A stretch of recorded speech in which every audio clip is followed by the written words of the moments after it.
Hi అండి, ఎలా ఉన్నారు? అందరూ బాగున్నారా? ఈరోజు ఒక సరికొత్త వంటకంతో మీ ముందుకు వచ్చామండి. సంక్రాంతి వస్తుంది కదా, పిండి వంటలు చేద్దామని గోరుమిఠాయిలు చేయడానికి రెడీ అయ్యామండి. గోరుమిఠాయిలు చుట్టడం చాలామందికి తెలియదండి. మా అమ్మ దగ్గర నేర్చుకుంది. చాలా ఈజీగానే చుడుతుంది. చాలామందికి గోరుమిఠాయిలు చేసుకోవడం రాదండి, అంటే నొక్కడం రాదనమాట. మా ఆవిడ చేసే విధానం చూసి మీరు కూడా ఎంత ఈజీనా అని అనుకుంటారో అంత ఈజీగా చేసి చూపిస్తుందండి. బుజ్జి, ఏం చేస్తున్నా? అదే దానికి కావాల్సినవన్నీ రెడీ చేసుకుంటున్నాను ముందు. ప్రిపరేషన్సా? చెప్తావు. ఇప్పుడు ఏమేమి పదార్థాలు కావాలి, ఎలా చేసుకోవాలని చెప్తావా? చెప్తా. సరే, చూపిస్తాను. హలో అండి, అందరికీ నమస్తే. ఈరోజైతే చెప్పారు కదండి మా వారు, గోరుమిఠాయిలు తయారు చేయబోతున్నాను. ఈ మధ్యకాలంలో అయితే ఎక్కువ మంది చేసుకోవట్లేదండి, కానీ నా చిన్నప్పుడు మా అమ్మమ్మ బాగా చేసేది. తర్వాత నా పెళ్ళయ్యాక కూడా మా అత్తయ్య గారు ఆవిడ కూడా బాగా చేసేది.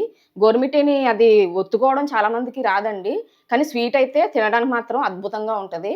ఆ స్వీట్ ఈరోజు ఈజీగా తయారు చేసుకోవడం ఎలాగా చేసి చూపిస్తాను. తెలంగాణ సైడ్ కొంతమంది అయితే దీన్ని మిరిపీలు అంటారండి, గోరుమిఠాయిలు అంటే తెలియదు. మిరిపీలు. సో మిరిపీలు అన్నా గోరుమిఠాయిలు అన్నా ఒకటేనండి. ఇప్పుడు అది ఎలా తయారు చేయాలో, దానికి ఏమేమి కావాలో చూపిస్తాను. మెయిన్గా కావాల్సింది మైదా అండి. నేను ఈ కప్పుతో 2 కప్పులు మైదా తీసుకుంటున్నాను. అదే కప్పుతో కప్పు బొంబాయి రవ్వ వేసుకోవాలి. అలాగే 2:1 మైదా తీసుకున్న కప్పుతో 2 కప్పులు ఇలా తురిమిన బెల్లం తీసుకోవాలి పాకం కోసం. ఒక నిమిషం. ఇప్పుడు 2 కప్పులు మైదా, 2 కప్పులు బెల్లం, 1 కప్పు సూజీ రవ్వ అంతేనా? అలాగే కొద్దిగా పాకంలో వేసుకోవడానికి యాలకుల పొడి ఆల్రెడీ మనం తయారు చేసి పెట్టుకున్నాను అది వేసుకుంటాం. అన్నిట్లో చిటికెడంతా వంట సోడా ఎలా? ఒక్క చిటికెడు ఉప్పు కూడా వేసుకోవాలా? స్వీట్ ఐటమ్ అసలు ఉప్పు లేకుండా చేస్తే మరి ఎరితిప్పులా కాదు, కొద్దిగా వేస్తే బాగుంటది టేస్ట్. ఇప్పుడు ప్రాసెస్ మనం స్టార్ట్ చేద్దామండి. పిండి కలుపుకోవాలి. ఫస్ట్ ఒక గిన్నె తీసుకున్నాను, దీనిలో 2 కప్పులు మైదా తీసుకోవాలండి. ఇదిగోండి 2 కప్పులు మైదా, కప్పు బొంబాయి రవ్వ. మర్చిపోయినా నేను, బెల్లం అది కలిపి చెప్తే నేను బెల్లం కూడా ఇందులో కలపలేమనుకున్నాను. అది పాకానికి ఈ రెండే. ఇప్పుడు మైదా 2 కప్పులు, 1 కప్పు ఇదేసో, దాంట్లో సోడా వేస్తున్నాం, చిటికెడంతా వంట సోడా అండి. అలాగే కొద్దిగా ఒక చిటికెడు సాల్ట్. అదే పింక్ కలర్ లో ఉంది, పింక్ సాల్టా? నేను హిమాలయ పింక్ సాల్ట్. ఇప్పుడు అందరూ పింక్ సాల్ట్ వాడుతున్నారండి, సోడియం కంటెంట్ తక్కువ ఉంటుంది అనమాట దీనిలో. ఇది వేసుకోవడం వల్ల మనకి కొంచెం ఉప్పు వల్ల వచ్చే సైడ్ ఎఫెక్ట్స్ అనేవి కొంచెంలో కొంచెం తగ్గుతాయి అన్నమాట. నిజమేనా? అదంతా చాదాస్తమేమో అనుకున్నాను నేను. చాదాస్తం అంటే ఉప్పు, ఏ ఉప్పు అయినా ఆరోగ్యానికి హానికరమే అంటండి. మ్యాక్సిమం తగ్గించుకోవడం నయం. అందులో ఆ తగ్గించుకునే వాటిలో ఈ పింక్ సాల్ట్ వాడడం అనేది ఒక భాగం అనమాట, అంతే. ఇప్పుడు ఈ పిండి కలుపుకునేటప్పుడు వేడి చేసిన ఆయిల్ వేసుకోవాలండి. మనకి గోరుమిఠాయిలు గుల్లగా వస్తాయన్నమాట. కొద్దిగా ఆయిల్ వేడి చేస్తున్నాను, అంటే 2 స్పూన్ల ఆయిల్ వేడి చేస్తున్నాను. కాదు, గుల్ల రావడానికి వంట సోడా వేసాం కదా, కొద్దిగా వేసాం. ఆయిల్ కూడా వేసుకుంటే ఇంకా సాఫ్ట్నెస్ అనేది బాగుంటుంది మనకి. ముందు ఇవన్నీ ఒకసారి బాగా కలుపుకోవాలి. డౌట్, ఈ గోధుమ రవ్వ లేకుండా ఓన్లీ మైదా వేసుకుని చేసుకుంటే అవుదా? గోధుమ రవ్వ దేనికి అంటే కరకరలు ఆడాలంటే కొంచెం బొంబాయి రవ్వ వేసుకుంటే బెస్ట్. అలాగే ఓన్లీ మైదాతో చేస్తే మెత్తగా వచ్చేస్తుంది, కరకరలాడుతూ బాగా వస్తుంది అనమాట గోధుమ రవ్వ వేయడం వల్ల. ఇది గోధుమ రవ్వ అనరు, బొంబాయి రవ్వ అంటారు ఎక్కువ. మనం మన సైడు గోధుమ రవ్వ అంటామండి. మేము మా సైడు తెల్ల గోధుమ రవ్వ అంటాము, ఇంకా తెల్ల ఉప్మా నూక అంటాము. కొన్ని చోట్ల బొంబాయి రవ్వ అంటారు ఎక్కువ. చూడు, నూనె మరిపోద్ది, ఎంత లేదు అందులో.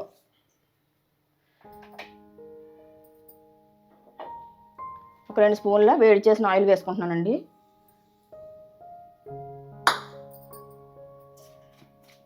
కాలుతుంది అల్లదా? పిండిలో కానీ చల్లారిపోద్ది, ఏం కాదు. ఈ ఆయిల్ అంతా ఈ పిండిలో కలిసేలాగా ముందు బాగా కలుపుకోవాలి.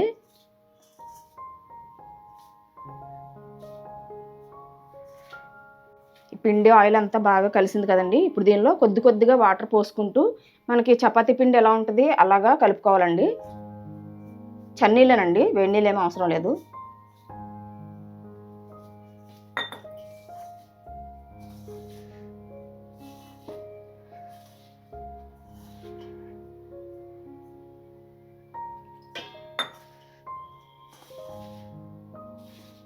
మనకు బొంబాయి రవ్వ ఉంటుంది కాబట్టి వాటర్ ఎక్కువ పీల్చేస్తూ ఉంటుందండి. కొద్దిగా పోసుకుంటూ జాగ్రత్తగా కలుపుకోవాలి. పిండి ముద్దని చక్కగా ఇదిగో ఈ కన్సిస్టెన్సీలో కలుపుకోవాలండి. దీన్ని మనం పైన ఆయిల్ పోసి ఒక 10-15 నిమిషాల పాటు నానబెట్టుకోవాలి. బొంబాయి రవ్వ ఉంది కాబట్టి ఇది నానితే బాగుంటుందండి. ఒక 10 నిమిషాలు దీన్ని ఇలా నానబెట్టేసుకుందాం మూత పెట్టి. 10 minutes later. చూస్తాం. పిండి చూడండి 10 నిమిషాల పాటు మంచిగా నానింది. దీన్ని ఇప్పుడు ఒక 5 నిమిషాల పాటు ఇలా కలుపుకోవాలి. అంటే పిండి సాఫ్ట్గా అవుద్దన్నమాట. చూడండి ఈ చెయ్యి ఇలా పెట్టి ఇలా కలుపుకోవాలి.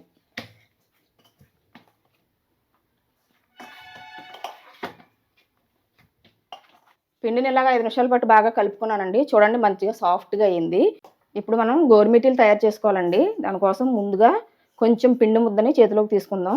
మనకి ఏ సైజు కావాలనుకుంటున్నాం దాన్ని బట్టి పిండి ముద్ద తీసుకోవాలి. ఇదిగో చూడండి ఈ సైజు పిండి ముద్దతో మనకు సమానంగా వస్తుంది గోరుమిటి అనేది. కొంచెం పెద్దవి కావాలనుకుంటే కొంచెం పిండి సైజు అనేది పెంచుకోండి. ఇప్పుడు దీన్ని చూడండి ఇలా చేసుకోవాలి, రోల్ చేసుకోవాలి. చూడండి ఇలా సన్నగా పొడుగ్గా రోల్ చేసుకున్నాం కదా. ఇప్పుడు దీన్ని ఇలా బొటన వేలు ఇలా కిందకి పెట్టుకోవాలి. చూపుడు వేలు ఈ మధ్య వేలుకి మధ్యలో మనం నొక్కుకోవాలన్నమాట ఈ బొటన వేలు గోరుతో. చూడండి ఇట్లా మళ్ళీ దీన్ని జరుపుకోవాలి. జరుపుకుని మళ్ళీ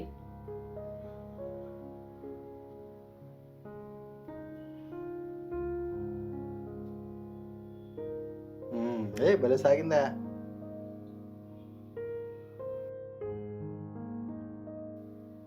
ఇవ్వండి భలే వచ్చింది చూసారా గోరుమిటి.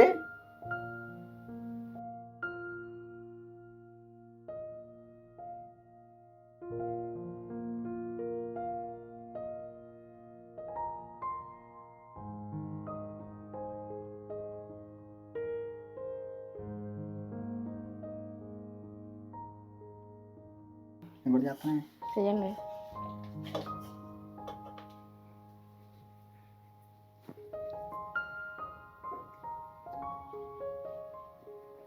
ఇంకండి ఈ రకంగా అట్టుపండులా చేసుకోవాలండి. చేసుకొని ఇలా 2 ఏళ్ల మధ్యలో పెట్టి ఈ బొటన వేలు ఉంది కదా దాంతో ఇలా నొక్కాలండి. నొక్కి ఇలాగా నొక్కేసిందల్లా వెనక్కి తోసేస్తూ ఉండాలి.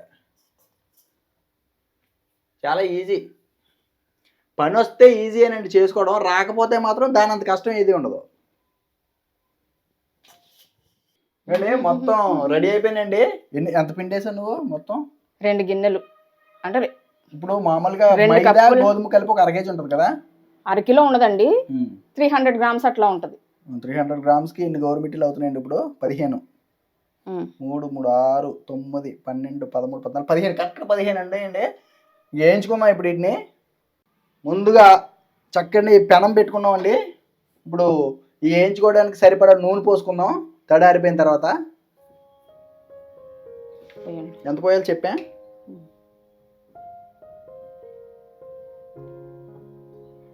మిఠాయి మిఠాయి మిఠాయి గోరి మిఠాయా. చాలా ఇది చాలు చాలు చాలు. సన్ఫ్లవర్ ఆయిల్ వాడుతున్నాను మేము. పిండి వంటలకి సన్ఫ్లవర్ ఆయిలే వేసుకోవాలండి. మిగిలిన ఆయిల్స్ అన్నీ ఫ్లేవర్స్ వచ్చేస్తాయి. పామ్ ఆయిల్ అయితే మంచిది కాదు హార్ట్కి. ఆయిల్ బాగా మరగనివ్వాలండి. నేను మా అత్తయ్య గారి దగ్గర నేర్చుకున్నానండి. ఆవిడేమో చిన్నప్పుడు చెరుకు తోటలో పనులకి అంటే వాళ్ళ సొంత పొలాల్లోనే పనులకి వెళ్ళేవారండి. ఆ టైంలో మట్టి ఉంటుంది కదండి, మట్టి తీసుకుని చేతిలో పెట్టుకుని మా అత్తయ్య ఇలా ఇలా ప్రాక్టీస్ చేసేదంటండి గోరుమిటి చేయడం. నాకు చెప్తా ఉంటే భలే అనిపించేది, అంత అలా నేర్చుకుంది ఆవిడ అంత ఇంట్రెస్ట్గా అని. నేను ఆవిడని చూసి నేను నేర్చుకున్నానండి. నువ్వేం పిసుకో? నేను పిండే పిసుక, మట్టి లేదు, మట్టి పిసుకలేదు. మటరాని మౌనమిది మౌన వినగానమిది అందరాని కొమ్మ ఇది కొమ్మ చాటు అందమిది మౌనమిది అనురాగమిది. బాగుంది. నూనె మరిగేలోపు అలా ఒక హమ్మింగ్ చేయాలంటే ఒక పాట పాడుకోవాలన్నమాట. అప్పుడు పని కష్టం తెలియదండి. అప్పుడే మరుగుద్ది నూనె, లేకపోతే నూనె మరగదండి. నూనె వేడిగా సలసలా మరగాలండి. ఇవ్వండి ఇలా ఇలా చేయి పెడితే కాక తగలాలి చేతికి. అప్పుడు నూనె మరిగిందో లేదనేది మనకు అర్థమవుతుంది అనమాట. గోరుమిటీలు వేసేటప్పుడు మంట హై ఫ్లేమ్లోనే ఉంటుందండి. వేసేసిన తర్వాత లో ఫ్లేమ్లో పెట్టుకోవాలండి. తక్కువ మంట మీద ఎక్కువసేపు వేయించుకోవాలన్నమాట. వేసే అదిగో తేలింది కదా అది. ఆయిల్ మరిగిందండి మంచిగా. చూడండి గోరుమిటీలను ఒక్కొక్కటిగా వేస్తున్నాను ఆయిల్లో. జాగ్రత్తగా స్లోగా వదులుకోవాలండి, చేతి మీదకి వస్తుంది లేకపోతే. 15 ఉన్నాయి కదా, 8 వేసి 2 ట్రిప్పుల కింద అయిపోతాయి. గోరుమిటీలు వేయంగానే మనం కదపక్కర్లేదండి. ఒక నిమిషం 2 నిమిషాల పాటు దాన్ని అలా వదిలేస్తే కొంచెం వేడెక్కిన తర్వాత అవే పైకి తేలుతాయి అనమాట. అప్పుడు మనం చక్కగా గరిటె పెట్టుకుని వేయించుకోవాలి. మంట మాత్రం మీడియం ఫ్లేమ్లో ఉండాలండి వేసిన తర్వాత కదా. ఎందుకంటే నాకు కూడా తెలుసండి, గోదావరి ఇంటి రుచుల్లో చేస్తాను కదా నేను. మీరు ఎక్కడ నేర్చుకున్నారండి ఇంతకని? నేను మా అమ్మ దగ్గరేనే. అదే కదా.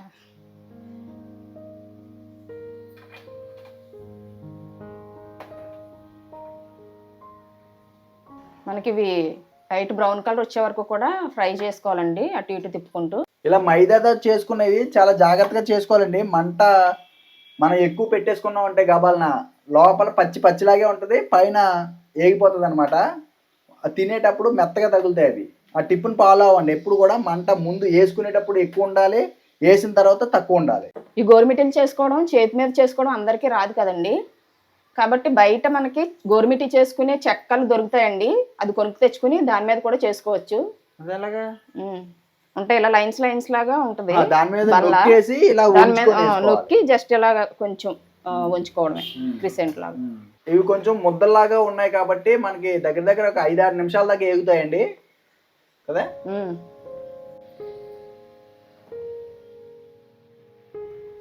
చక్కగా దోరగా ఏగిని చూసారా, 5 నిమిషాలు పట్టిందండి టైము కదా. ఏ పిండి వంట అయినా కానీ బబుల్స్ పూర్తిగా తగ్గినాయి అంటే అప్పుడు మనకి ఆ ఐటమ్ అనేది పూర్తిగా వేగినట్టు. తీసేసుకుంటున్నానండి, మంచిగా కలర్ వచ్చేసినాయి కదా.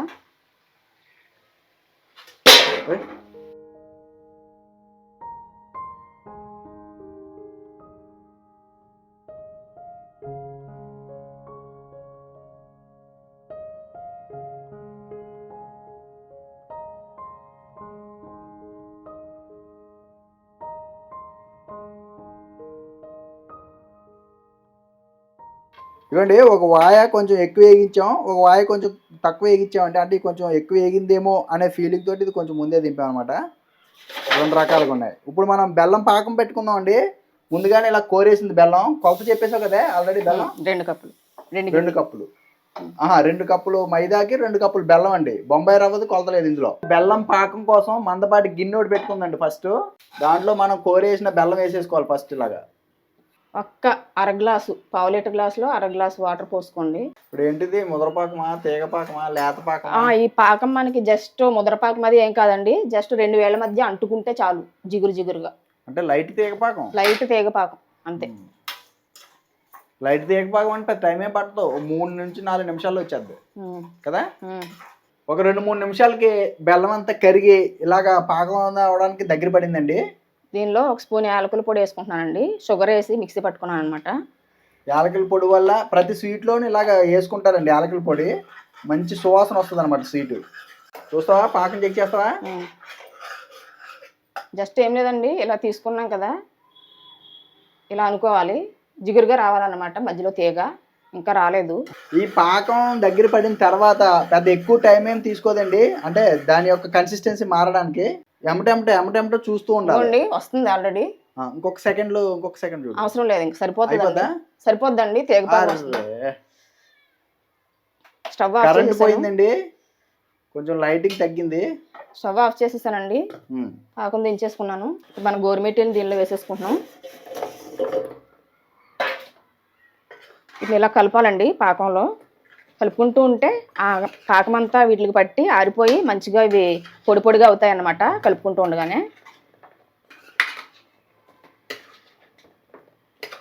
కరెంట్ వచ్చింది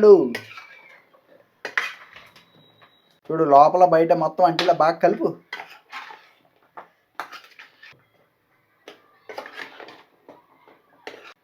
పాకం మొత్తం ఇలా గోరుమిటీలకి అంటే ఇలా మంచి కలిపేసుకున్నామండి ఒక 2 నిమిషాల పాటు.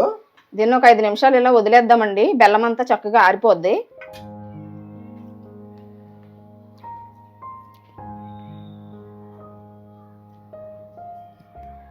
ఆంధ్ర స్పెషల్ స్వీట్ అయిన గోరుమిటీలు రెడీ అయిపోయినాయండి, చక్కగా ఆరిపోయినాయి. ఇప్పుడు ఒకసారి ఒకటి చూపిస్తానండి మీకు ఎలా వచ్చింది ఏంటి అనేది.